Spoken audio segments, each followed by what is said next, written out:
যারা নবীকে গাল দেয় খোঁজ নিয়ে দেখবেন তাদের জন্মের দোষ আছে। কি আছে? কথা বলুন, কিসের দোষ আছে? জন্মের দোষ আছে। যারা নবীকে গালি দিবে তাদের জন্মের দোষ আছে। আল্লাহ নবী সাল্লাল্লাহু আলাইহি ওয়াসাল্লামকে একজন বেঈমান গালি দিয়েছিল। নেতা পাতি নেতা বুঝেন না? কি পাতি নেতা বুঝেন তো? বড় নেতার থেকে পাতি নেতার ঝাল বেশি, উত্রিং বিড়িং করে লাফিয়ে বেড়ায়, কিন্তু বড় মাছগুলা কিন্তু লাফায় না। দেখবেন পাতি নেতাগুলা খুব ঝাপায়, এই করেঙ্গো ওই করেঙ্গো অমুক করেঙ্গো তমুক করে বিভিন্ন রকমের কথা বলে না? কথা বলে না? কিন্তু শুনেলেন সে হলো পাতি নেতা, যার নাম হলো ওলীদ ইবনে মুগীরা। কি নাম বললাম? ওলীদ ইবনে মুগীরা। সে আমার নবীকে গালি দিয়েছিল। সাহাবায়ে কেরামরা বললেন, ইয়া রাসূলুল্লাহ, ইয়া হাবিবাল্লাহ, ও আল্লাহর রাসূল, আপনাকে অমুক বেঈমান ওলীদ ইবনে মুগীরা গালি দিয়েছে, আপনি একটি বারের জন্য হুকুম দিয়ে দিন, ওলীদ ইবনে মুগীরার গর্দানটাকে ঝুলিয়ে দিন। বিশ্ব নবী বললেন, থামো, খোঁজ নিয়ে দেখো তার জন্মের কোনো দোষ আছে। কি আছে? জোরে বলুন। জন্মের দোষ আছে। মক্কাতুল মুকাররমা মদিনাতুল মুনাওয়ারায় খুলে গেল। ওলীদ ইবনে মুগীরা যে রাস্তা দিয়ে যায় সে রাস্তার সমস্ত মানুষ বলে, ওগো ওলীদ ইবনে মুগীরা, তোমার নাকি জন্মের দোষ আছে। প্রত্যেকটা অলিতে গলিতে যেই দেখে সেই বলে, ওগো ওলীদ ইবনে মুগীরা, তোমার নাকি জন্মের দোষ আছে। কে বলেছে? বলে মুহাম্মদুর রাসূলুল্লাহ বলেছে। কোনো উত্তর দেয় না। প্রত্যেকটা ছেলে থেকে মেয়ে, বাচ্চা থেকে বৃদ্ধা, প্রতিটি মানুষ ধরে আর বলে, ওলীদ ইবনে মুগীরা, তোমার নাকি জন্মের দোষ আছে। এই কথা যখন বলা, কিন্তু তিনি উত্তর দিতে পারেন না, বাড়ি চলে গেলেন। একদিন, দুদিন, 3 দিন বাড়ি থেকে বেরোয় না। হঠাৎ করে মা ডাক দিয়ে বলে, মা, বলে, বেটা ওলীদ ইবনে মুগীরা, তুই বাড়ি থেকে কেন বের হোস না? কি হয়েছে বেটা, বল, তোর মনটা কেন খারাপ? বলে, মা গো, আমি রাস্তা দিয়ে যখন বেরিয়ে যাই, আমাকে প্রতিটি নর ও নারী, ছেলে এবং মেয়ে, আমাকে সবাই বলে আমার নাকি জন্মের দোষ আছে। বলে, বেটা কে বলেছে? বলে, বিশ্ব নবী মুহাম্মদুর রাসূলুল্লাহ সাল্লাল্লাহু আলাইহি ওয়াসাল্লাম বলেছে। মা কথাটা কতটা সত্য। মা চুপ হয়ে গেল। মার চোখ দিয়ে ঝরঝর করে পানি ঝরে যায়। মা ছেলে বলছে, মা তুমি কান্না করো কেন? বলে, বেটা রে, বিশ্ব নবী মুহাম্মদুর রাসূলুল্লাহ যে কথাটা বলেছে সত্য বলেছে, এতে মিথ্যার কোনো অবকাশ নাই। বলে, মা কি করে হলো? বলে, বাবারে শোন, একদিন ঝিমঝিম ঝিমঝিম করে পানি বর্ষণ হয়, আমি ঘরের ভিতরে বসা, হঠাৎ করে তোর চাচা আমার ঘরে প্রবেশ করলো।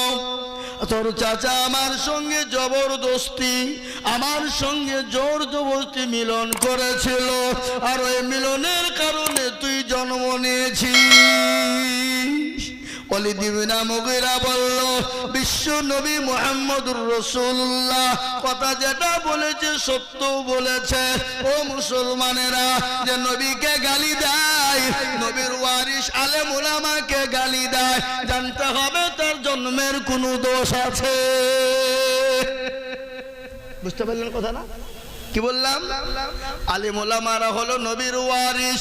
কোরআন খুললে পাওয়া যাবে, ইন্নামা ইয়াখশাল্লাহ মিন ইবাদিহিল উলামা। পৃথিবীতে আল্লাহকে যদি কেউ ভয় করে তারা হলো উলামা।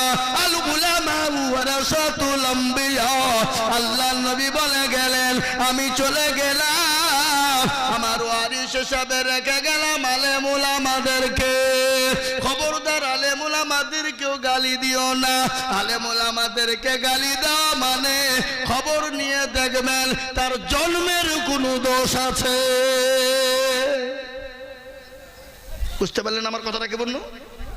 নবীকে গালি দেওয়া আর আলেম উলামাকে গালি দেওয়া, খোঁজ নিয়ে দেখবেন যে তার জন্মের কোনো দোষ আছে। আর জন্মের যদি দোষ না থাকে আলেম উলামাকে গালি দিতে পারবে না। জন্মের যদি দোষ না থাকে নবীকে গালি দিতে পারবে না। ও মুসলমান দরদি, আল্লাহওয়ালা, দিনওয়ালা, ইমানওয়ালা, আজ আমি আপনাদেরকে বলবো এই ইসলামকে মিটিয়ে দেওয়ার জন্য যুগে যুগে যত বেঈমান কাফের এসেছিল ইসলামকে তারা মিটাইতে পারেনি। তাদেরকে আল্লাহ দুনিয়ার জমিনে বরবাদ করে দিয়েছে, ধ্বংস করে দিয়েছে। আজ ইসলামকে নিয়ে যারাই চক্রান্ত করবে আমার আল্লাহ তাদেরকে দুনিয়ার জমিনে ধ্বংস করে দেবে। আজকে মুসলমান দরদি আমার ভাই, আল্লাহওয়ালা, দিনওয়ালা, ইসলামকে নিয়ে যারা চক্রান্ত করেছে, করবে, আল্লাহ তাদেরকে দুনিয়ার জমিনেই বরবাদ করে দেবে, ধ্বংস করে। চলো যাও যাও, তাড়াতাড়ি এসে বসো। ভাইরা আমার দরদি মুসলমানেরা, আজকে আমি আপনাদেরকে বলতে চাই, আসুন এক আল্লাহকে মেনে নি, আল্লাহর দ্বীনকে মেনে নি, ইসলামকে মেনে নি, কোরআনকে মেনে নি, রসুলকে মেনে নি, মসজিদমুখী হই, দ্বীনমুখী হই, কোরআনমুখী হই, ইসলামমুখী হই, আল্লাহওয়ালা হই, দ্বীনওয়ালা হই। মদদ আসবে কার তরফ থেকে? জোরে বলুন না, কার তরফ থেকে আসবে? আল্লাহর তরফ থেকে আসবে বাপ। আজকে আমরা আমাদেরকে কি বলি আর কি শোনাই, আমি তো এর আগে প্রায় জায়গায় কথাটা বলেছি বাপ। আল্লাহ দুনিয়ার জমিনে আমাদেরকে বানিয়েছেন তার ইবাদতের জন্যে, তার বন্দেগীর জন্যে, তার হুকুমকে পালন করার জন্যে। কোরআন তার প্রমাণ দিয়ে বললেন, ওমা খলাকতুল জিন্না ওয়াল ইনসা ইল্লা লিয়াবুদুন। আল্লাহ বলে, বান্দা আমি তোমাদেরকে বানিয়েছি আমার ইবাদত করো, আমার বন্দেগী করো, আমার আইন কানুনকে মানো, এই জন্য আমি বানিয়েছি, নচেত তোমাদেরকে তৈরি করতাম না। আল্লাহর সবথেকে বড় হুকুম কি? জোরে বলুন না, কি? এ কথা বলো না, নামাজ। আর কাফেরের সঙ্গে মুসলমানের পার্থক্য কিসে? জোরে বলুন, নামাজ। আজকে দেখবেন যে জমি, আপনাদের দিকে মাঠে জমি নাই? প্রচুর জমি আছে, আছে না নাই?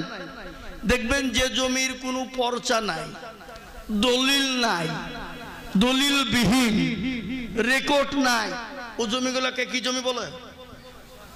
কি জমি বলে? খাস। তার মানে বেওয়ারিশ, কোনো ওয়ারিশ নাই।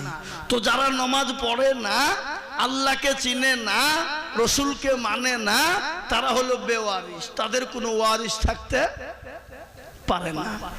আইন যদি থাকতো, যারা নামাজ পড়ে না তাদেরকে গোরস্থানে মাটি দেওয়া হবে না। আমার মনে হয় কাটাবাড়ি রাজাপুরের মসজিদে জায়গা হতো না।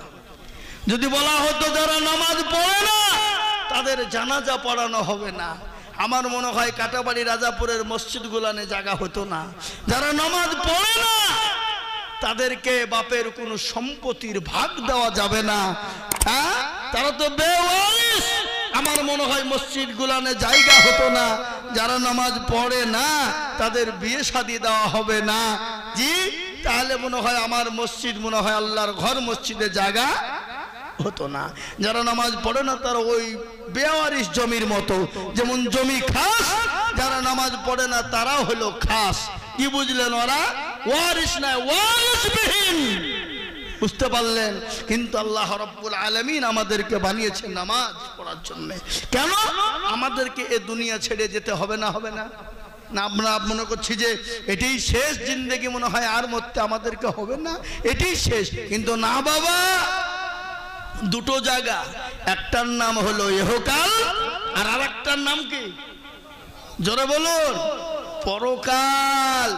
ইহকাল কিছুদিন, পরকালটা চিরস্থায়ী, অনাদি অনন্তকাল, যার কোনো শেষ বা সীমানা নাই, থাকতে থাকতে পারে না।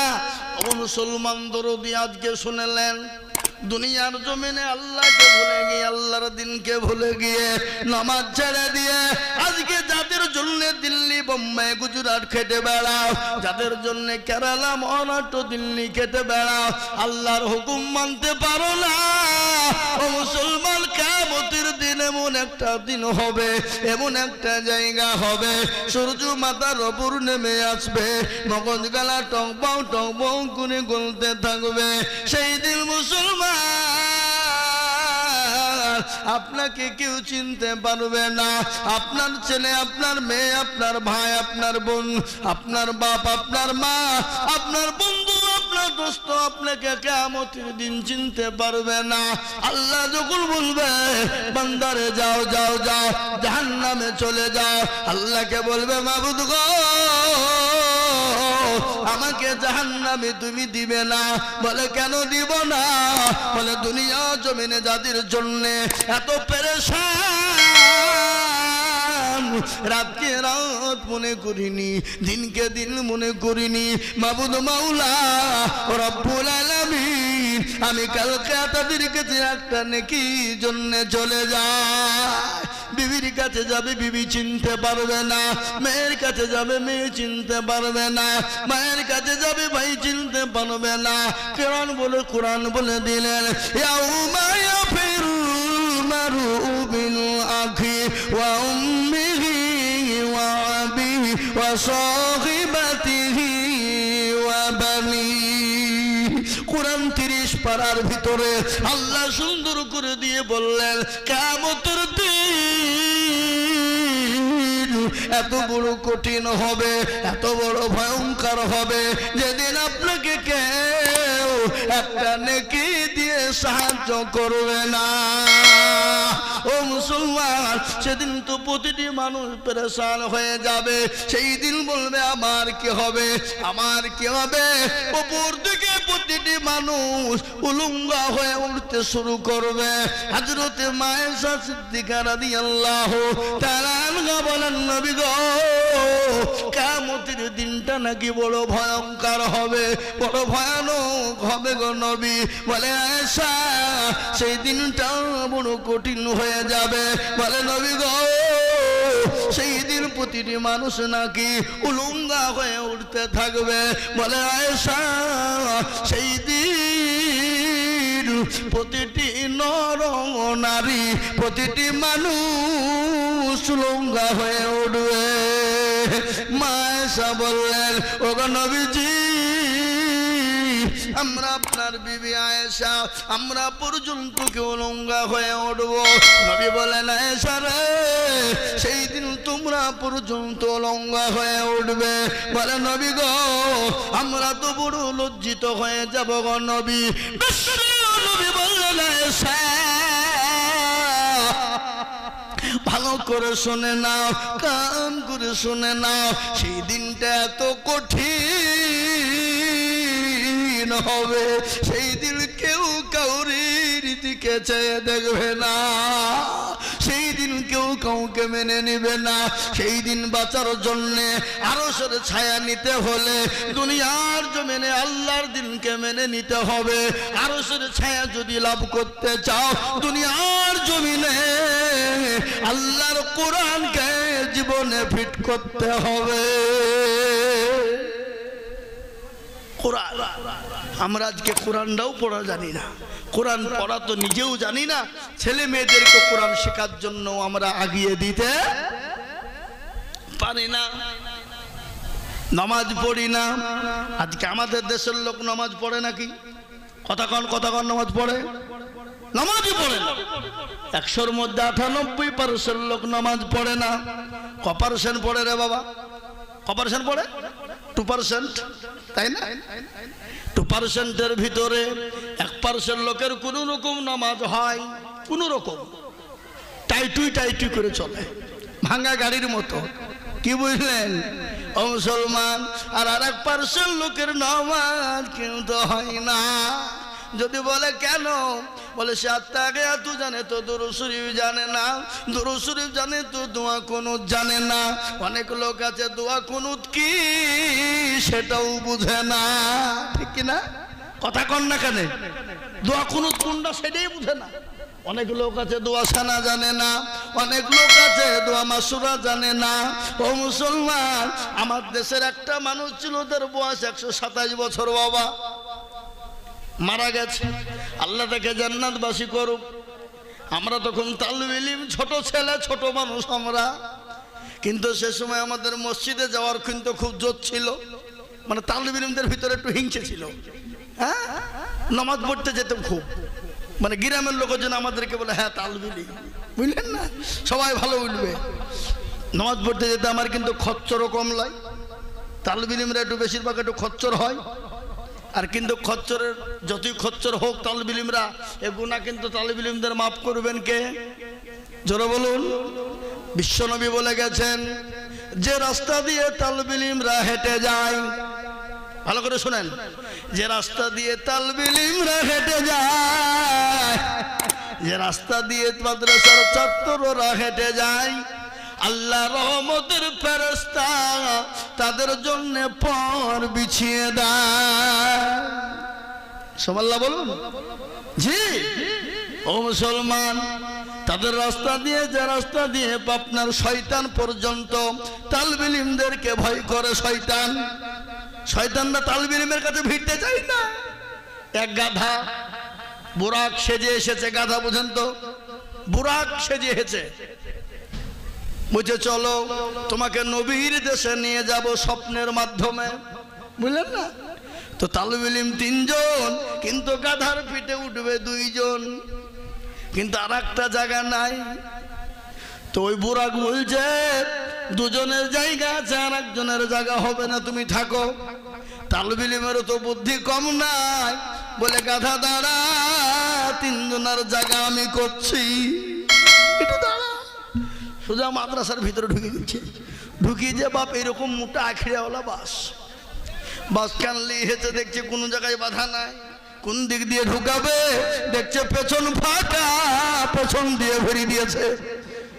তখন গাধা বুঝো রে সর্বনাশ, এ তো আমার থেকেও বড় শয়তান রে। কি বুঝলেন? বুঝতে পারলেন না? মানে শয়তান পর্যন্ত তালিব ইলমদেরকে দেখে ভয় পায়।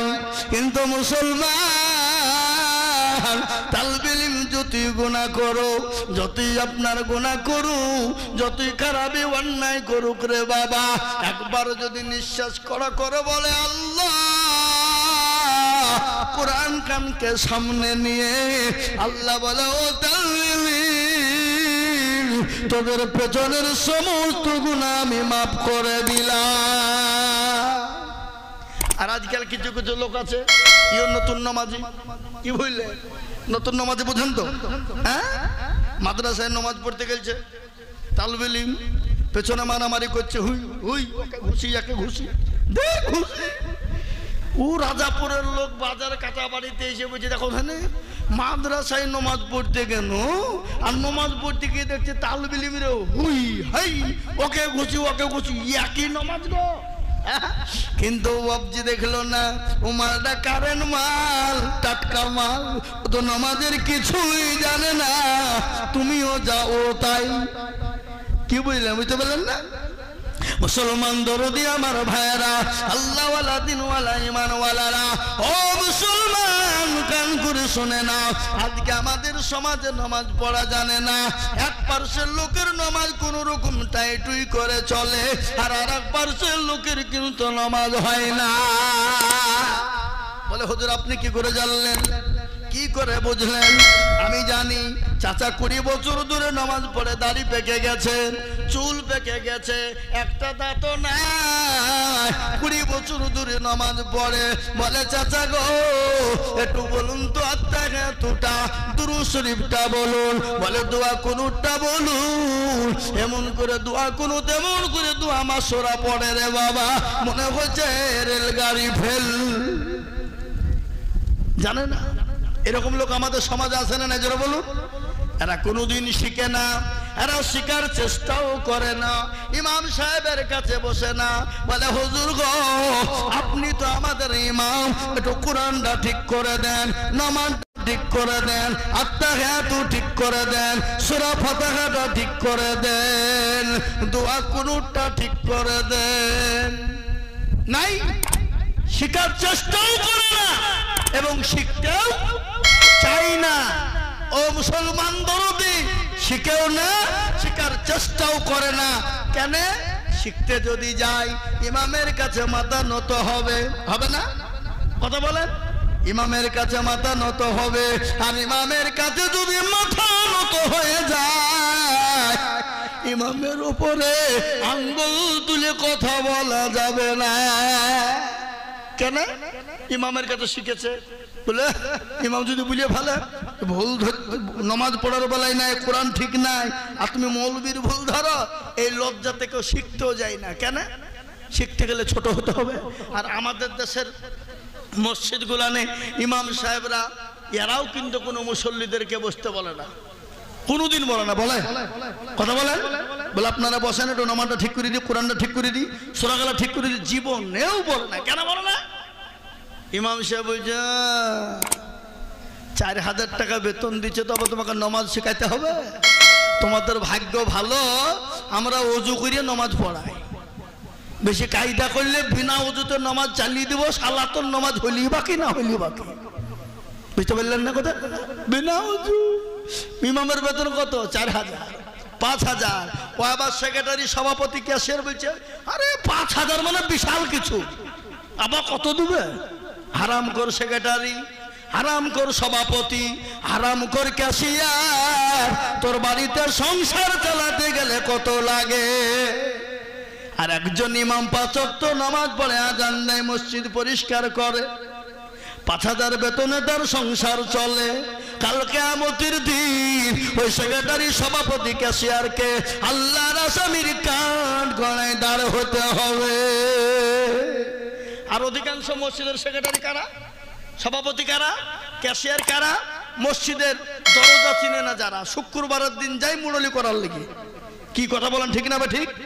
আরে মাল নাই, কি নাই? মাল নাই। চাচা বলবে, দাদু বলবে, তার লেগে চারিদিন প্রতিদিন চাইছে, মানে যেন দাদা বলে, ভাই বলে। এ মুসলমান আছে না নাই? ও সমস্ত লোককে মসজিদের সেক্রেটারি, সভাপতি, ক্যাশিয়ার করা জায়েজ নয়। সেক্রেটারি তারাই হবে, সভাপতি, ক্যাশিয়ার তারা হবে। মসজিদের ইমাম না থাকলে সে 5 ওয়াক্ত নামাজ পড়াইতে পারবে। আর ইমাম যদি না, ও মুসলমান দরুদি আমার ভাইয়েরা, আজকে আমাদের মসজিদের এমন সেক্রেটারি, সভাপতি আছে এলাকায় নাই। অন্য এলাকার খবর আমি বলছি, মসজিদের টাকা দিয়ে লটারি কাটে। লটারি বুঝেন তো? আপনার দিকে লটারি কাটে না? লটারিও কাটে। শুক্রবারের দিন লটারি কেটে টেরে গুঁজেছে বাবা, টের। নামাজ পড়তে গিয়ে নুঙ্গি খুলে গেছে, লটারিও পড়ে গেছে। বলে নুঙ্গি চলে যায় যা, কিন্তু লটারি জানে কেউ দেখতে না পায়। বেইজ্জতি হওয়া হবে, ইজ্জত চলে যায় যাবে, কিন্তু বেইজ্জতি হওয়া যাবে না। কার কাছে জবাব দিবে? আমি বলবো গো মুসলমান, আসুন আল্লাহওয়ালা দিনওয়ালা হয়ে যায়। আজকে আমাদের দেশের মসজিদ গুলানে আবাদ না। আজকে মসজিদে এমনও মসজিদ আছে ঠিক করে আজান হয় না। ফজরে বলে আসসালাতু খায়রুম মিনান নাওম, আর আমরা বলি আমরা ঘুমাই, তোমরা নামাজ পড়ো। আমাদের নামাজের দিকে ঘুমতো হতভাগা, কিন্তু ঘুমের থেকে নামাজ উত্তম। ভাগ্যবান যারা, ইমানওয়ালা যারা, ইমানদার যারা, ফজরের নামাজের পরে আল্লাহর সুন্দর নম্র, আল্লাহর সুন্দর একটা হাওয়া, একটা বাতাস, এই বাতাসটা কিন্তু সকলের কপালে জুটে না। এই বাতাসটা জুটবে কাদের? মুমিন হবে যারা, ইমান হবে ওয়ালা যারা, দিনওয়ালা হবে যারা, কুরআনওয়ালা হবে যারা। আজ আমি আপনার আপনাদেরকে বলবো বাপরে, আজ মসজিদ মুখী না হওয়ার কারণে আজ গোটা ভারতবর্ষের জমিনে আজকে মুসলমানদের মসজিদগুলা কেড়ে নিতে চায়, আজকে মুসলমানদের মসজিদগুলা তারা আপনার কি দখল করে নিতে চায়। ও মুসলমান, গতকালকের একটা ঘটনা, দিল্লির জমিনে আপনার একটা বড় ঈদগাহ তারা জোর করে জবরদস্তি করে আপনার পুজো ঢুকিয়ে দিয়েছে। এটা নিয়ে তোলপাড় চলছে দিল্লির জমিনে। গতকালকের ঘটনা আমি আপনাদেরকে বলবো, আসুন আমরা নামাজি হই, আসুন আমরা মসজিদমুখী হই। আর মসজিদমুখী দিলমুখী যদি না হতে পারি, কালকে